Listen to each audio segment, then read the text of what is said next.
We always think the biggest things stopping us from succeeding are, well, out there somewhere. The economy, our competition, maybe just plain bad luck. But what if the biggest threats, the most dangerous ones, aren't out there at all? What if they're inside of us? That's what we're digging into today, this idea of attitude diseases. And the best part? Every single one of them can be cured. So let's just get right to it. What is it that's secretly, kind of quietly, wrecking your chances of really doing well? See, it's usually not some big dramatic flameout. It's more like a slow leak, a quiet erosion of your own potential. And this is where we get to the core idea: attitude diseases. I want you to think of them like common infections, but they're incredibly deadly to your ambitions. They take all your good intentions, all your goals, and just eat them away from the inside out. But, and this is the whole reason we're talking about this, they are 100% curable. Every last one. Okay, so here's our game plan for tackling these silent killers. First, we're going to look at what stops us from even getting started, what's called the paralysis of inaction. Then we'll dive into the fight that happens inside our own heads, the plague of negative thought. After that, we'll explore why playing it too safe is so dangerous. Then we'll expose the one master disease that kind of fuels all the others. And finally, we'll wrap it all up with a really important final warning. First up, let's talk about the killers that get you before you even get out of the gate. These are the ones that show up as a complete failure to do, well, anything. We're talking about indifference and indecision. So when you look at these two, what's amazing is just how simple the cures are. For indifference, you know that feeling just kind of shrugging your shoulders and drifting through the day? The cure is to pour it on. Just commit, put everything you have into whatever is in front of you. And for indecision, that awful feeling of mental paralysis where you're stuck on the fence, the cure is just to pick a direction. It almost doesn't matter which one. The goal isn't to be perfect. It's to get moving. Because as soon as you act, you get feedback. Even a wrong turn tells you where not to go. And I love this quote because it says it all, doesn't it? You cannot drift to the top of the mountain. Success requires a climb. It takes deliberate, focused effort. Drifting, well, drifting only ever takes you downstream. Okay, let's move on, because let's say you conquer inaction. You're up and moving. Well, now you've got a whole new battle to fight, and this one is all in your head. We're talking about the plague of negative thought, specifically doubt and worry. Man, these two are a brutal one-two punch. Doubt is like a virus that makes you question if you even have what it takes. And self-doubt? That's the most toxic strain of all. Then you've got worry.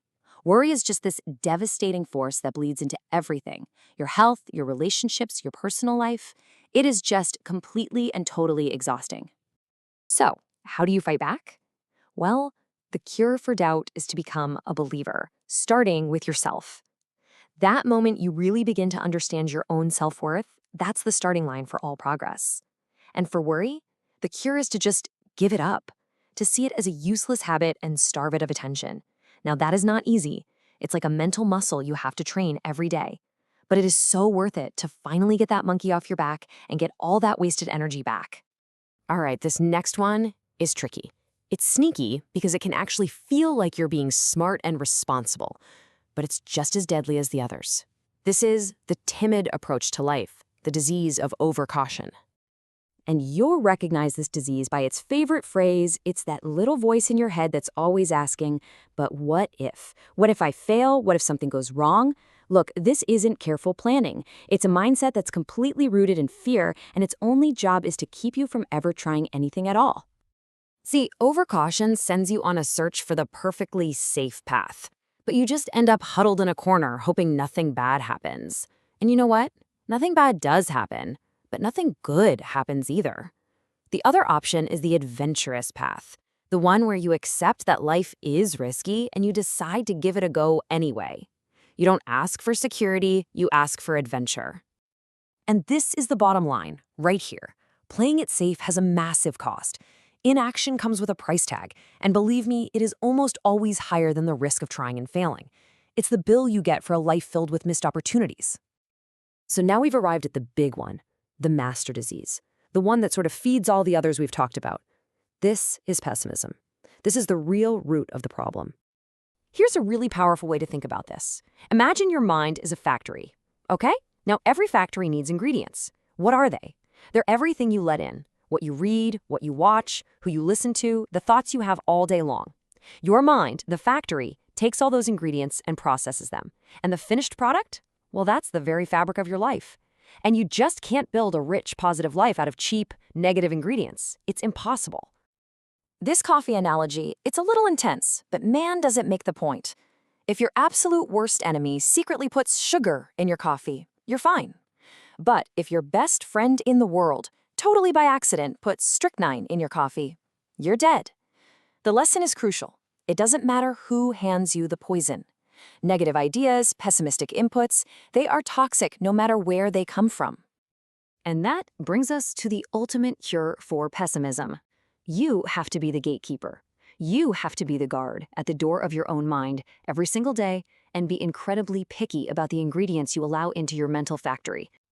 We've made it to the final disease, and I really need you to lean in for this one, because this killer is uniquely destructive. This is the final warning: the disease of complaining. I know, that language is brutal, right? Economic cancer of the bone. But it's harsh for a very good reason. Complaining isn't just a waste of time, it's actively destructive. It burns up your present moment, your energy, your focus, and all it does is guarantee you a future where you're left choking on the dust of your own regret. And really, it all boils down to simple, brutal math. There is zero return on investment for complaining. If you spend 5 minutes complaining, you have just permanently wasted 5 minutes of your life that you will never, ever get back. 5 minutes you could have used to build something, learn something, or do something.